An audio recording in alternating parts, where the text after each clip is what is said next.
राजस्थान प्रदेश का चिकित्सा विभाग लगातार चर्चाओं में है। मैं पहले भी कहा हूं और अभी भी कह रहा हूं। ऐसा इसलिए कि पहले अभी थोड़ी देर पहले आपने फार्मासिस्ट को देखा, मैंने उनको कवर किया है, वो आज तस्वीर बता रहे हैं। लेकिन हाल फिलहाल मेरे साथ स्वास्थ्य भवन में ही खड़े हैं CHO यानी कम्युनिटी हेल्थ ऑफिसर, सामुदायिक स्वास्थ्य जो कर्मी हैं वो मेरे साथ मौजूद हैं। और उनकी क्या मांग है? उनकी मांग इतना है कि जब आपातकालीन लगी थी, कल परसों युद्ध हुआ था पिछले दिनों भारत पाकिस्तान का, उस समय उस 1200 की भर्ती थी, उसमें 1000 से लेकर 1200 तक जो अभ्यर्थी थे उन्होंने ज्वाइन कर लिया था और उनको आपातकालीन स्थिति में देखते हुए कहीं ज्वाइनिंग दे दी गई थी। हाल फिलहाल 4000 के लगभग जो अभ्यर्थी बचे हुए हैं हाल फिलहाल, और मेरे पास करीब सैकड़ों की संख्या में प्रदेश के विभिन्न अंचलों से आए हुए कुछ CHO मौजूद हैं। उनसे बात करने की कोशिश करता हूं कि आखिर पूरा माजरा क्या है, यहाँ पे क्यों पहुंचे हैं और क्या उनकी विशेष मांग है। सबसे पहले आपके पास नाम क्या आपका? मनीष कुमार। मनीष, यहाँ पे कौन करता है? हम इसलिए इकट्ठा हुए हैं, अभी आज जैसे कल परसों भी आए थे, हम 3 दिन से सर आ रहे हैं। मैंने चल हमारा ये है कि जिन्होंने ज्वाइन कर लिया, चलो आपातकालीन स्थिति थी, हम भी देश सेवा में साथ है, देश के साथ है, ठीक है। हम जिनका ट्रेनिंग कंप्लीट थी उनको तो सीमा पे दे दी, और जिनकी ट्रेनिंग कंप्लीट नहीं है उनको भी इधर उधर पटक दिया, मतलब गृह जिला किसी को नहीं मिला।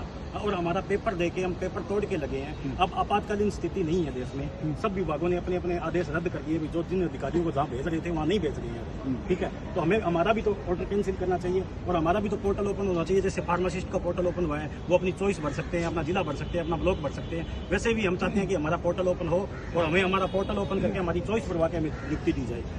हाल फिलहाल आपकी मुलाकात किससे की? आप हमने परसों MD मैडम से बात की थी, MD मैडम से मिले थे हम, तो उन्होंने यही MD मैडम हमारे भारती जी हैं NHM की, तो हम उनसे मिले थे। उन्होंने यही आश्वासन दिया था, अभी ठीक है आपका, हम आज शाम को या कल तक आपका पोर्टल ओपन कर देंगे। उस बात को 2 दिन हो गए, आज हम फिर इकट्ठा हुए हैं। अभी तक हमें MD मैडम मिले नहीं है, अभी मिलना है उनसे, उनकी कोई मीटिंग चल रही है, मीटिंग के बाद मिलेंगे। तो 2 जना अभी PD सर से मिले थे हम, संतोष गोयल जी से, तो उन्होंने ये कहा कि आपका 2-3 दिन में पोर्टल ओपन कर देंगे, या तो ये हमें लिख के दे देंगे ठीक है आपका 2-3 दिन में पोर्टल ओपन हो जाएगा। तो हम तो अभी इस असमंजस में पड़ रखे हैं कि ज्वाइन करें या नहीं करें।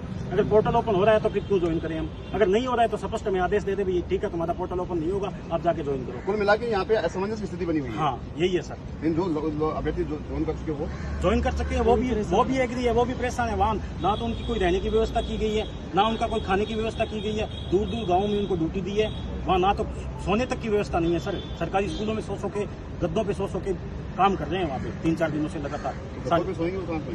सरकारी स्कूल में सर अपना गद्दा लाओ, खुद डाल के सो, इनकी कोई व्यवस्था नहीं की हुई है। खाना वहाँ पे गाँव में कहाँ से खाना होटल मिलेगा, कुछ नहीं मिल रहा वहाँ पे खाना पीना कुछ भी। कई लड़के ऐसे पुलिस थाने में जाके मेस में खाना खा रहे हैं, कुछ लड़के ऐसे हैं जैसलमेर के जो कहीं और अपना कोई किसी की मौसी किसी का और ऐसे रिश्तेदारों के यहाँ जा के खाना खा रहे हैं। तो सर कम से कम सीमा पे भेजा है, हम भी देश के साथ है, सीमा पे भेजा है तो हमारी खाने पीने की ये तो व्यवस्था होनी चाहिए ना।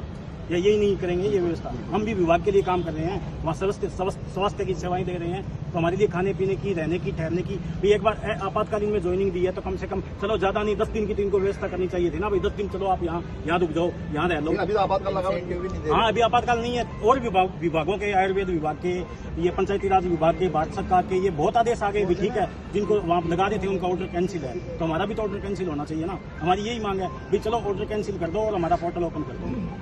देखिए यहाँ पे असमंजस की स्थिति बनी हुई है। तमाम जो अभ्यर्थी हैं यहाँ पे CHO के, उनका साफ साफ कहना है मेरे सामने, कैमरे के सामने उन्होंने कहा है कि या तो इस पर आदेश दिया जाए कि तमाम जो अभ्यर्थी हैं वो ज्वाइन कर लें, या फिर जो आदेश दिए गए थे आपातकाल में उनको कैंसिल करके हमारा पोर्टल ऑन किया जाए, चॉइस बढ़वाई जाए, जिससे कि हम अपने गृह जिले में जाकर अपनी नियुक्तियां पा सके और तमाम जो स्वास्थ्य सेवाएं हैं उनको प्रोवाइड करा सके। मेरे साथ मौजूद है जी, आप क्या कहेंगे सर? और ये भी है हमारे पास कोई तो राजनेता नहीं है, हम किसी को राजनेता को नहीं लेके आए हैं, ना हम कोई नेतागिरी कर रहे हैं। सारे अभ्यर्थी हम अपने अपने रोल नंबर बता सकते हैं, सब हम मेरिट लिस्ट पार करके यहाँ पहुंचे, पेपर तोड़ के यहाँ पे पहुंचे। तो विभाग को इतना तो देखना चाहिए, गर्मी में ये बच्चे आ रहे हैं, परेशान हो रहे हैं, तो कम से कम इनको एक संतुष्टिजनक जवाब तो दे भाई ठीक है इतने दिन बाद आपका पोर्टल ओपन हो जाएगा। अब परसों आए तब बोले शाम को ओपन कर देंगे, कल कुछ भी ओपन नहीं किया, ना कोई बात हुई। कल भी मैं NHM में आया था यहाँ पे, तो मेरे से नहीं मिले मैडम, वो कल मीटिंग में थे, उसके बाद वो सेक्रेटरी चले गए, मेरे से नहीं मिले। आज भी हम सुबह के आए हुए हैं, 9 बजे से आए हुए हैं, 9 बजे से यहाँ परेशान है, गर्मी में खड़े हैं। अंदर जाए तो ये बोल रहे हैं कि बाहर बैठो, जब मैडम आएगी तब आपको बता देंगे।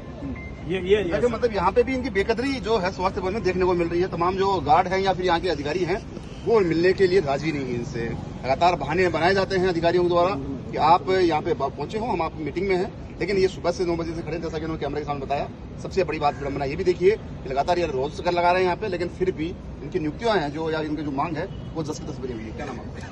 मेरा नाम रवि है।